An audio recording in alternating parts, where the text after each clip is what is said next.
Bom dia para você aí de casa, muito bom estar com você novamente, que bom que você abriu esse vídeo, eu sei que você veio aqui por um propósito, que é estudar a Palavra de Deus. Bom dia, igreja! Bom dia! Igreja bonita, né? Igreja fervorosa. Bom dia, irmã Ana! Bom dia, meu irmão! Bom dia, igreja! Bom dia! Que bom estarmos mais um dia aqui, né? Na casa do Senhor. E você aqui aí de casa, né? Nos acompanhando mais esse dia. Que muitas bênçãos possam inundar o seu dia. E antes de orarmos, eu vou pedir para você aí de casa compartilhar esse vídeo. É o dever de todos nós sermos missionários. Mas é claro que nem todo mundo consegue vir aqui, mas você que está em casa consegue enviar esse vídeo para as outras pessoas. E isso vai ajudar muitas pessoas, amém? E agora vamos fazer uma oração. Querido bom Deus e Pai, muito obrigado, Senhor, por mais esse dia que o Senhor nos concedeu, que acordamos com vida, com saúde. Por favor, meu Pai, nos abençoa, nos protege nesse dia, principalmente agora que vamos louvar o Teu nome e estudar a Tua Palavra, Senhor. Nos guarda e nos livra de todo mal. Em nome de Jesus, amém. Amém. E agora nós vamos cantar ao nosso Deus, e você que está em casa, cante também conosco o hino 212. Esse hino fala sobre um novo nome que todos nós teremos lá na glória, amém?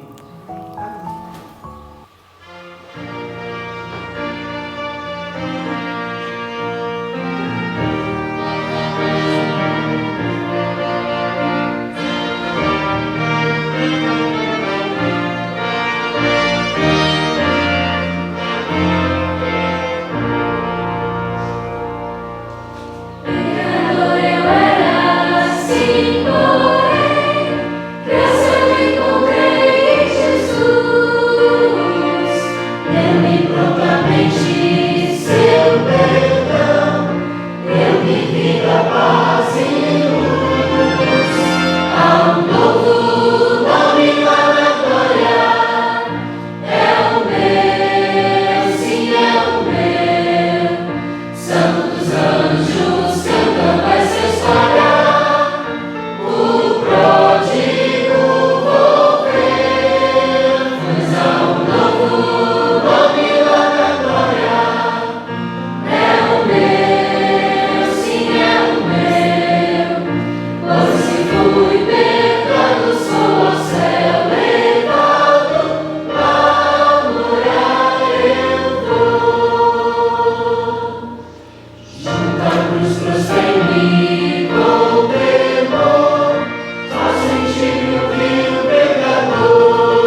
agora chegou a parte mais especial. Eu amo essa parte. A gente vai decorar mais um verso.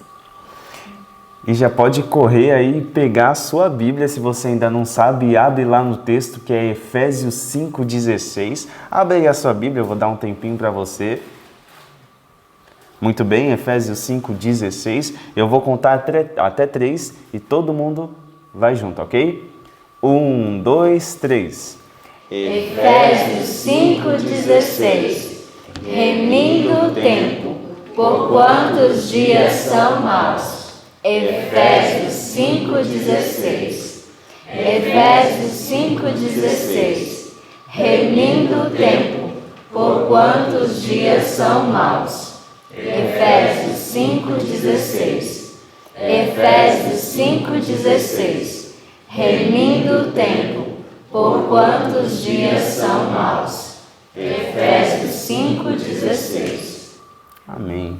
Que agora você possa ficar com esse estudo e que Deus te abençoe. Tenha um bom dia. Bom dia para você, louvado seja o nome de Deus. Hoje nós vamos ter uma programação especial. Então nós, pela graça e poder do Senhor, estamos juntos hoje de manhã para fazermos esse momento de nosso ano bíblico. Irmãos, como é sério uma atitude, um momento da nossa vida que não foi tão bem pensado, e então depois disso a vida se torna um resultado desse momento mal pensado. Alguma vez já te aconteceu isso? Alguma vez você já percebeu que alguma coisa que você fez, você poderia ter feito diferente, mas que agora não tem mais como voltar atrás, você fica com as consequências dessa situação?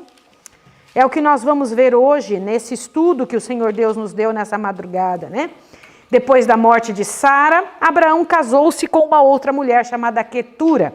Eu nunca me esqueço quando eu estava era adolescente, e a gente entra naquele momento do silêncio, da introspecção, e eu era a única menina entre os meus irmãos.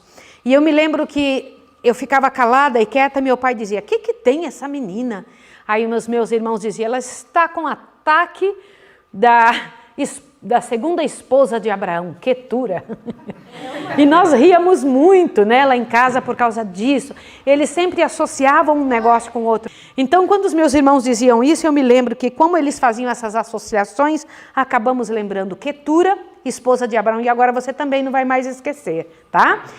A esposa que Abraão contraiu núpcias depois da morte de Sara, com ela ele teve vários filhos. Agora deixa eu comentar uma coisa com você muito séria.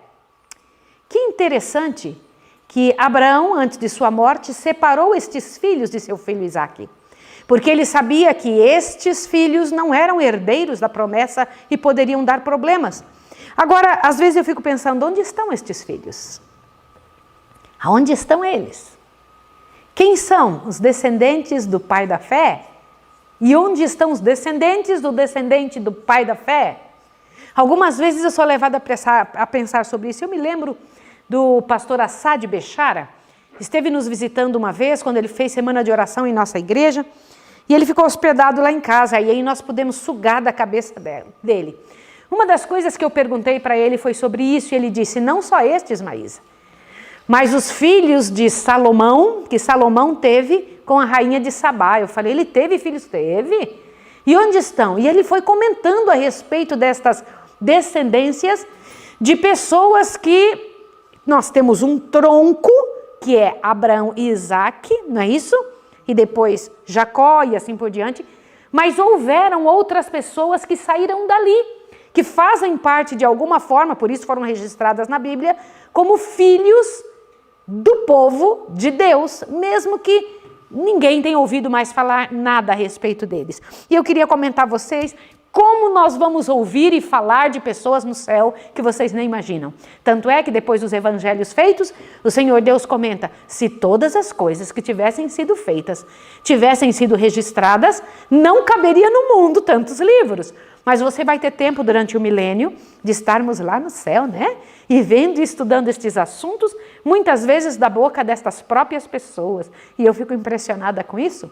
Eu imagino quando a gente começar a falar, gente, vocês lembram que Abraão casou-se com Quetura e quem sabe um dos filhos, se ganhar a salvação, falar, eu sou um deles. E então nós sabermos como foi essa estada com Abraão no tempo dele velhinho. Ele tinha quase 175 anos, né? Quando estas coisas aconteceram e morreu com 175 anos. E os descendentes de Ismael? Assim que Abraão trouxe a esposa para Isaque, Isaque casou-se com ela, e ela era estéril e ele começou a orar a Deus. Isaque orava a Deus pela sua esposa, né? Essa é uma atitude muito interessante que me chama muita atenção do caráter de Ismael. Orar pela esposa que tem, pelas deficiências de Isaque, pelas deficiências que a esposa possa ter. E quando Isaque estava orando, ela engravidou, não foi isso? E havia uma briga dentro da barriguinha dela. Os nenenzinhos que estavam lá, que ela nem sabiam que eram gêmeos, né? Começou a lutar dentro dela. E ela recebeu a visita de um anjo. Um anjo do Senhor avisou para ela, o céu avisou para ela que 2 nações estavam no seu ventre. Vocês podem imaginar um negócio desse? Só que falou um negócio importante. Já tinha dito antes das crianças nascerem que o primogênito não seria o que nasceu primeiro. Já disse claramente para ela. E que um primogênito que nascesse primeiro serviria ao que nasceu depois. Isso deveria ter sido fato na vida dela. Para ela e para Isaque, que eram 2 que estavam orando a Deus, e eles tinham pedido a Deus aquelas crianças, eles tinham pedido orientação do céu, já deveria ser fato. As crianças nascidas e eles deveriam criar os filhos de acordo com o que ouviram. Sim ou não? E foi assim que eles agiram? Não. Eles ouviram uma orientação e não seguiram a orientação. Criaram o filho que ele mais gostava. Que terrível a preferência. Eis uma coisa tenebrosa que eu acho em qualquer situação, seja na família ou num grupo coletivo como nós. Não pode haver preferência. Preferência só traz miséria e dor e sofrimento. O filho preferido de Isaque era Esaú. No entanto, a esposa também, Rebeca, tinha um filho preferido, que era Jacó. Imagina que luta! Eu imagino como é que era que ela cuidava de Jacó em detrimento de Esaú. Eu imagino como ele cuidava de Esaú em detrimento de Jacó. Isso trouxe o quê? Animou os ânimos ruins do filho e animou os ânimos ruins do outro filho. Não pense que foi só Esaú que tinha defeitos a serem curados. Jacó também tinha defeitos a serem curados. E eu preciso comentar com vocês quem era um e quem era outro. Nós sabemos que Esaú amava a satisfação própria. Eu vou comentar com vocês os detalhes de quem era Esaú.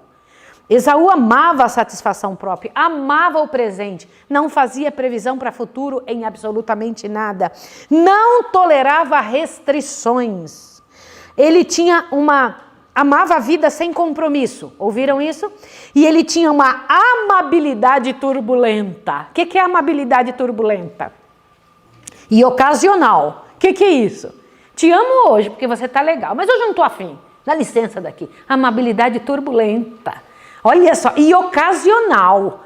E ele era um sanguíneo do campo. Voltava do campo feliz da vida. E o temperamento mais recatado de Ismael fazia com que, eu amo Esaú. O temperamento de Ismael fez com que amasse a Esaú. Vocês entenderam isso?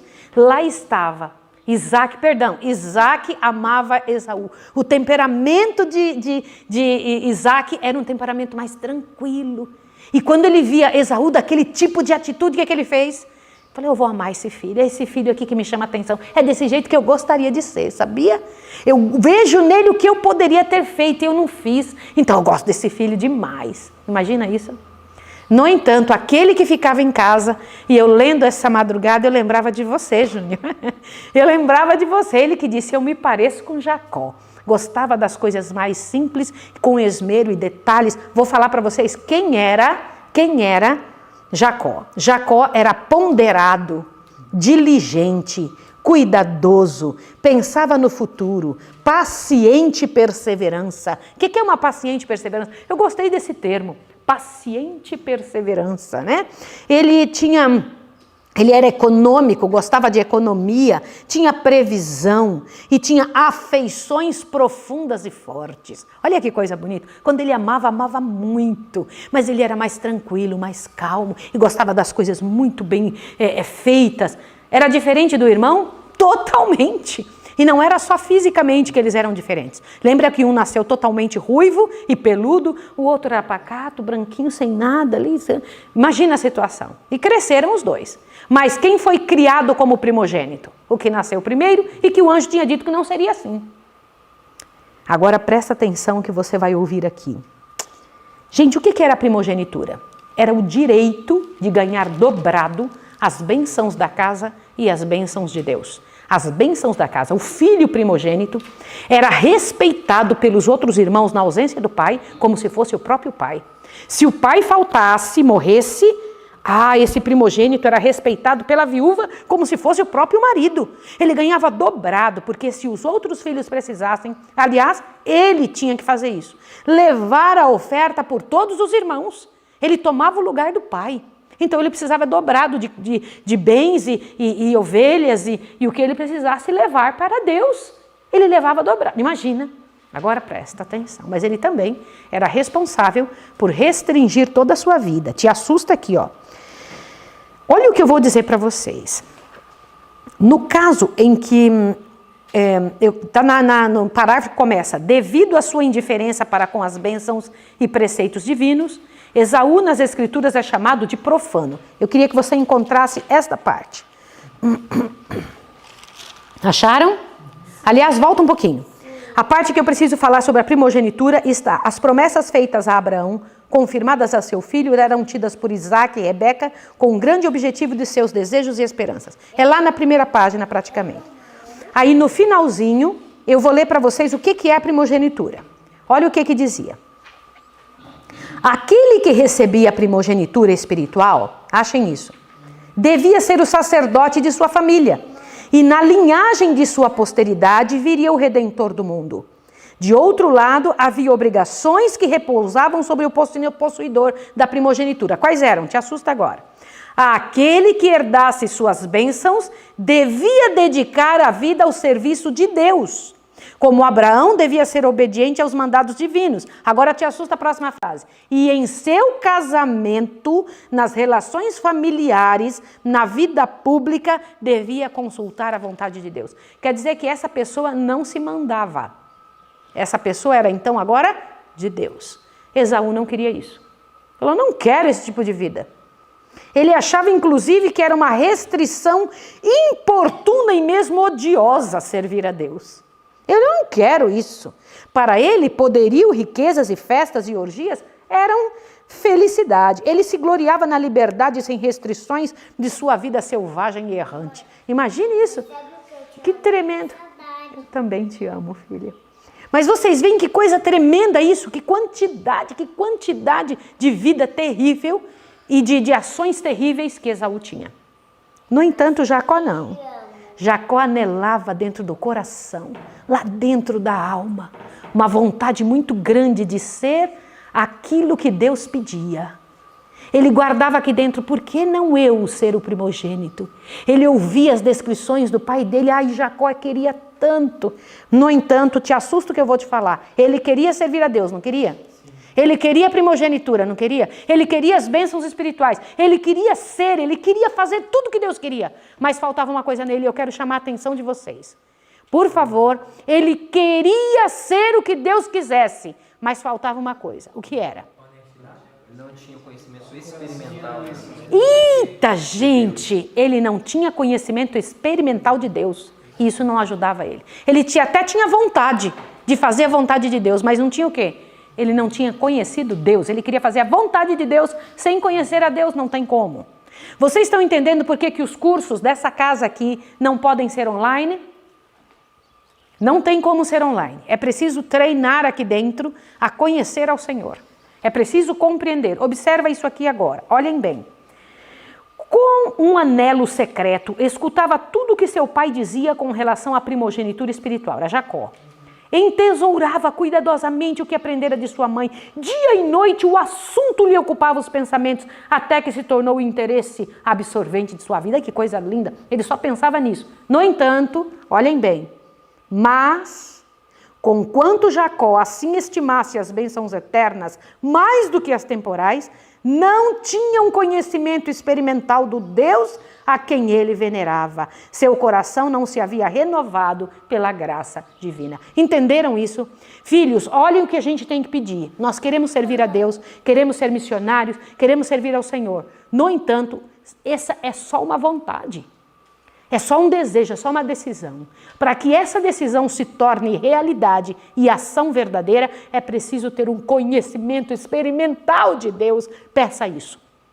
Fala, Senhor, eu quero isso que faltou a Jacó. Eu quero isso na minha vida. Eu preciso disso, Senhor, em nome de Jesus. Trabalhe em mim, me dê isso. Você que está em casa, corra, peça a Deus. Ajoelhe-se. Assim que terminar esse momento aqui, clame a Deus até conseguir. E Deus dá.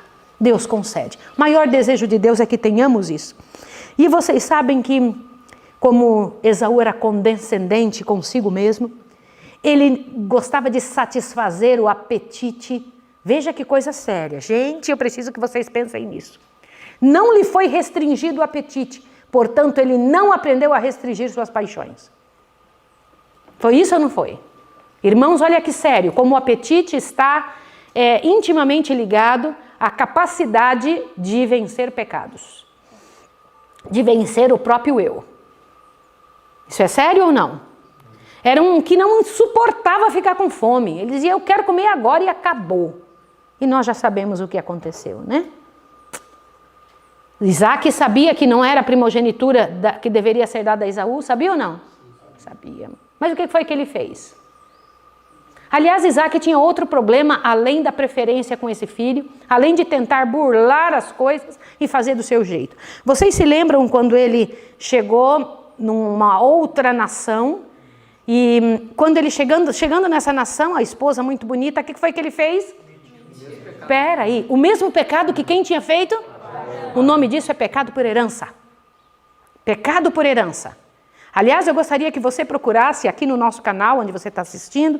Então, vocês entrem no canal Maísa Ribeiro Oficial, vai ter uma pregação chamada Heranças Espirituais. Heranças, maldições por herança. Você precisa escutar sobre isso, é onde eu explico o que um pai faz e a responsabilidade sobre sua herança, sobre seus filhos. Por que os filhos copiam? Eles acabam herdando aquele pecado, aquela inclinação dos pais. E aqui está uma das provas. O que foi que Isaac fez? Isaac chegou e mentiu, é minha irmã. E alguém observou ele fazendo o quê? Falou, opa, esta não é irmã dele, porque ele está acariciando ela intimamente, porque viram isso acontecer. E o rei daquele local chamou, ei, você ia trazer uma maldição terrível sobre nós, porque eu ia pegar sua esposa mesmo para mim, que eu achava que era sua irmã, que você está mentindo dizendo que é sua irmã.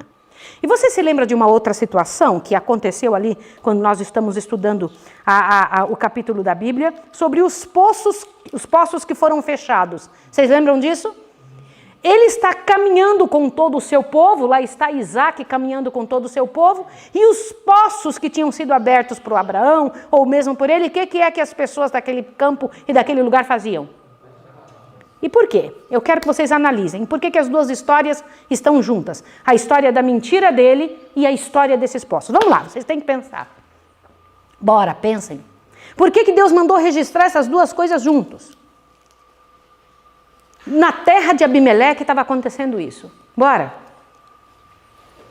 Por que eles brigavam por causa da água? Por que é que tinha essa necessidade? Eu vou comentar uma coisa com vocês. Toda vez que nós damos abertura para Satanás, nós estamos chamando Satanás para dentro da nossa vida. E quando Satanás vem, ele só vem para quê? Mentir, roubar e destruir. Ele vem para matar, roubar e destruir. Essa é a ação de Satanás. E quando você faz e toma uma atitude que é dele, ele vai entrar naquela sua vida. Olha que coisa séria. Vocês sabem que todo pecado de adultério, todo pecado de mentira, todo pecado é pecado diante de Deus. Mas o que isso ocasiona? Estão relacionados com o quê?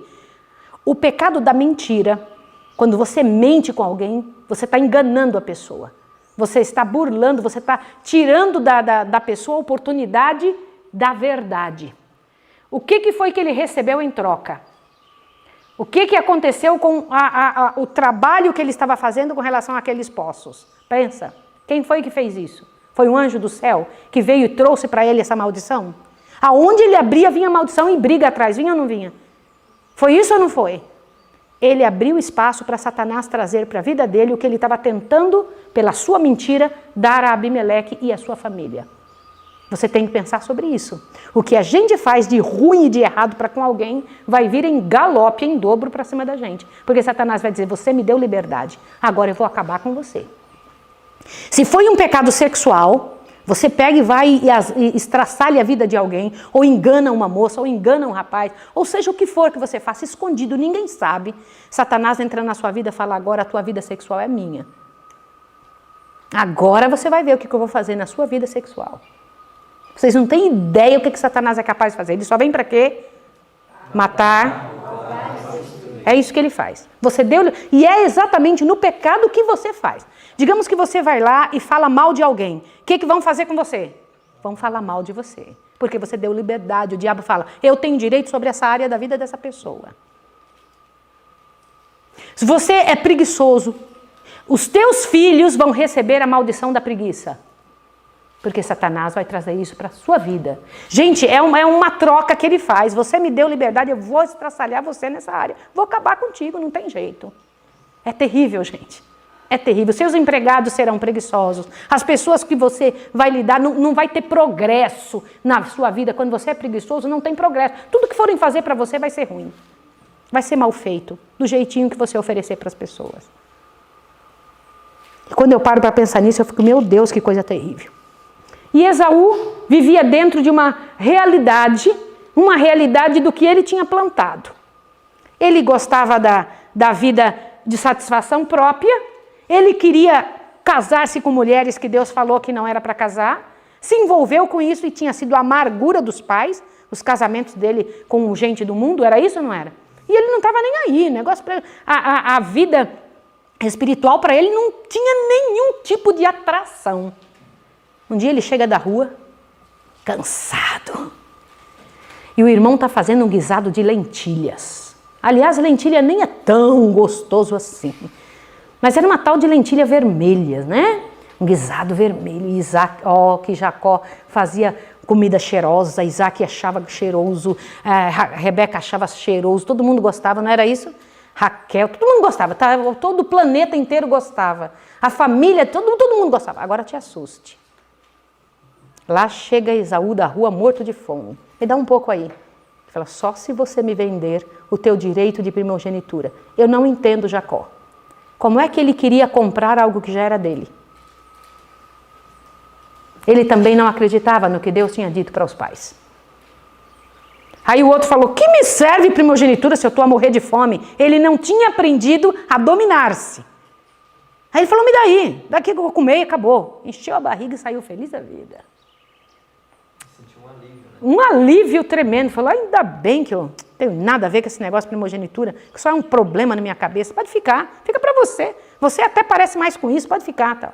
Só que, passados uns dias, Isaac estava velhinho já, falou, eu tenho que resolver essa situação de abençoar meu filho que eu amo. Mas eu vou fazer escondido, porque se eu for fazer do jeito certo, minha mulher vai brigar, porque minha mulher sabe que era para outro filho que ela gosta. Então eu vou fazer escondido. Vem cá, Esaú. Esaú, meu filho. Vai na rua, caça um bicho bem bonito e traz aqui e faz um guisado gostoso para mim. E aí eu vou te abençoar. Mas faz isso, entre nós dois. A esposa estava ouvindo. Foi lá em Jacó e disse, Jacó, teu pai falou que vai abençoar seu irmão no seu lugar. Olha o que nós vamos fazer.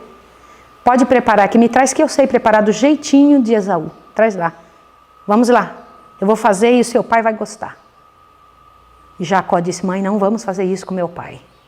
Não, mãe, não faça isso. Vamos sim. Pode deixar que caia sobre mim isso. Eita, que nossas palavras são um problema terrível. Você falou, você recebe. E aí ele falou, mas como Como, mãe? Se eu não sou peludo igual meu irmão, meu pai vai ver e vai ser terrível meu pai sentir que eu estou enganando ele. Deixa comigo, meu filho. Deixa essa afronta comigo. Pegou e foi lá, pegou a roupa de Esaú e botou em Jacó. E disse que a roupa tinha o cheiro do campo. Eu fico pensando que roupa era essa, né? Com cheiro de campo. Sei não, né? Que tinha cheiro nessa roupa. E ainda pegou e colocou o quê nas mãos dele para parecer peludo. Olha, gente, imagina. Parece Hollywood aí, não é? Olha só a situação. E lá foi Jacó. Meu pai, já trouxe guisado. Meu filho, quem é você? Sou Esaú, teu filho. Ele estava abrindo a porta para fazerem o quê com ele? Ele estava enganando. Estava abrindo portas para fazerem o quê com ele? Enganar. Vocês vão ver para frente como ele foi enganado. E muitas vezes. É um negócio terrível. Aí, mas a voz, vem cá, meu filho, que eu quero pôr a mão em você aqui. Aí tocou a mão nele todo peludo, igualzinho a Esaú, porque a mãe fez direitinho, né? Ai, o cheiro do campo do meu filho. A voz é de Jacó, mas... Tá bom, então, né? Deixa eu te abençoar. Que você tenha tudo que é de bom e bonito, meu filho. Que as bênçãos todas, que a sua terra seja uma terra que produza, que teus filhos vão bem, que tudo que acontece de bom. Falou. Não deu alguns minutos, quem chega, quem entra... Esaú, meu pai, está aqui a caça, fiz para você. Eu imagino a mãe olhando o filho fazendo a caça para levar para o pai. Gente, eu fico preocupada com essas ações. Imagina a mãe olhando e Jacó também olhando o irmão fazendo. Ai, meu pai do céu. Esaú entra. Meu pai eu trouxe. O quê? Não, eu já te abençoei, você já esteve aqui. Não, eu não estive aqui, pai. Imagina Esaú dizendo, paizinho, o senhor está velhinho, paizinho, é eu que estou aqui agora. Não, teu irmão me enganou, só sobrou essa bênção, ó. Quando você plantar, vai ser difícil colher. Você vai ser servo do seu irmão. Ele, o quê? Isso eu não quero. Aí, o que surgiu no coração dele? Me dá minha primogenitura, vou matar meu irmão. Só sobrou para ele o resto. Não, meu pai disse que chorou amargamente. Mas ele chorou não por causa da primogenitura. Ele chorou pelo quê? Pelo quê, irmãos? Deixa eu comentar uma coisa com vocês. Entristecia-se por causa dos resultados de seu pecado, mas não pelo próprio pecado. Era isso que acontecia com Esaú. Agora te assuste. Era errado Esaú comer quando estava com fome? Responda. E o que ele estava querendo comer? Era um negócio errado ou era vegano? Responda. Lentilhas? Era totalmente vegano. Um guisadão de lentilhas. Ai, parece delicioso, não é? Não tinha nada de errado em comer quando está com fome, principalmente que era uma comida boa. Qual foi o pecado de Esaú?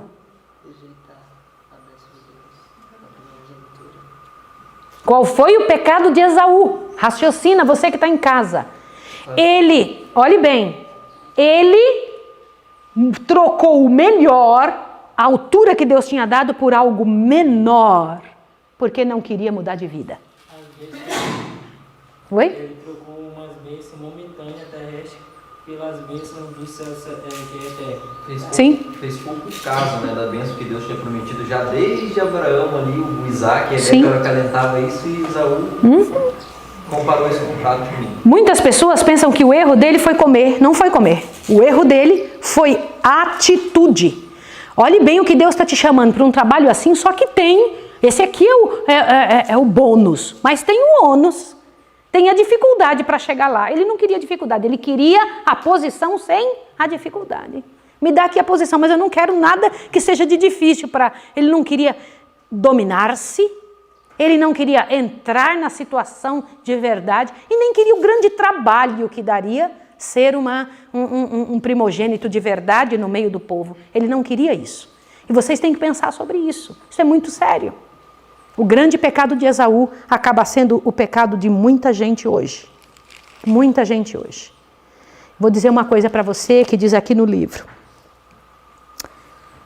Multidões vivem para o presente sem qualquer pensamento e cuidado pelo futuro.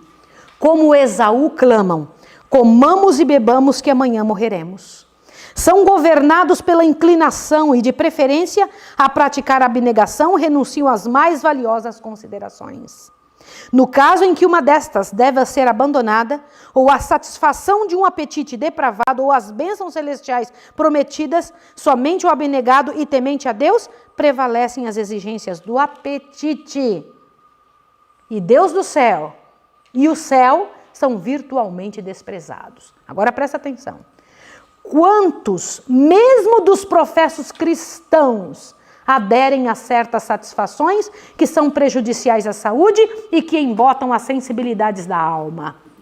Quando se apresenta o dever de se purificarem de toda imundícia da carne e do espírito, aperfeiçoando a santidade no temor de Deus, escandalizam-se. Veem que não podem reter essas nocivas satisfações e ao mesmo tempo alcançar o céu. E concluem que, visto ser o caminho da vida eterna tão estreito, não mais andarão nele. Gente, isso aqui me faz estremecer. Agora o pior é esse restinho. Ouça isso aqui. Multidões estão a vender o seu direito de primogenitura pela satisfação sensual. A saúde é sacrificada, as faculdades mentais enfraquecidas e perdido o céu. E tudo por um simples prazer temporário. Meus irmãos, que coisa séria, que terrível, uma rápida hora efetuou uma ação de arrependimento por uma vida toda. Eu imploro para você que está em casa, que em nome de Jesus, não percamos a nossa primogenitura. Você sabia que o Senhor Deus vê seu povo como primogênitos entre os outros irmãos? Deus tem muitos filhos, mas Ele chamou um povo e deu a eles uma incumbência. É o povo da Igreja Adventista do Sétimo Dia. Estes são os primogênitos de Deus, com a responsabilidade dobrada. Receberam mais para oferecer para o mundo. E não podem trocar o privilégio que Deus concede, a graça que o Senhor Deus oferta, aquilo que o Senhor Deus colocou e confiou em nossas mãos, por satisfações dessa terra, tão momentâneas, tão de agora e tão pueris, que vão ficar aqui. Muitos estão vendendo o seu direito de primogenitura por coisas deste mundo, por um detalhe, por um momento. Eu queria convidar você para que pela graça e poder de Deus se ajoelhasse e dissesse: Senhor, me ajude. Pai Santo, faça em mim o teu trabalho. Reorganiza a minha história. Me ajude a não tomar a posição de Esaú. E que eu não tome a posição de Jacó em certos sentidos. Porque você sabe que Jacó também acabou errando. Acabou fazendo para tentar resolver sua própria situação aquilo que o Senhor Deus pediu que não fizesse. Ele tentou pela fraude aquilo que ele já tinha por direito. Olha que coisa horrível. E eu queria pedir a você, em nome de Deus, que peça a Deus para aprender a confiar nele. Aprender do Senhor. Senhor, me ensine, trabalhe comigo, arranque de mim o que vai atrapalhar a minha vida, que vai destruir a minha história como tua filha, como teu filho. Eu vou orar agora com você, que pela graça e poder de Deus, amanhã, ao voltarmos aqui, que o Senhor Deus nos ensine a remir os tempos, porque os dias são maus, que o Senhor Deus nos ensine a olhar as coisas do jeito certo, que aceitemos do Senhor o bônus, mas também aceitemos o ônus, a dificuldade para conseguir alcançar aquelas situações. Vamos orar? Louvado seja o teu nome, o Senhor é que dá frutinhas mesmo, é o Senhor que concede essas bênçãos para os seus filhos, é o Senhor que concede a tua misericórdia, o teu cuidado conosco, Senhor. Nós rogamos a Ti que o Senhor nos ensine, como teus primogênitos, a viver de acordo com a Tua vontade, a trabalhar de acordo com o Seu desejo, que nós venhamos a receber o bônus, Pai de amor, mas a aceitar o ônus, aceitar a dificuldade para chegar lá. Nos ajude, Pai de amor, para que qualquer coisa que seja próprio de Esaú seja tirado de nossa vida, em nome do Senhor Jesus. Amém, Senhor. Que Deus abençoe você e te dê um bom dia e até amanhã, viu?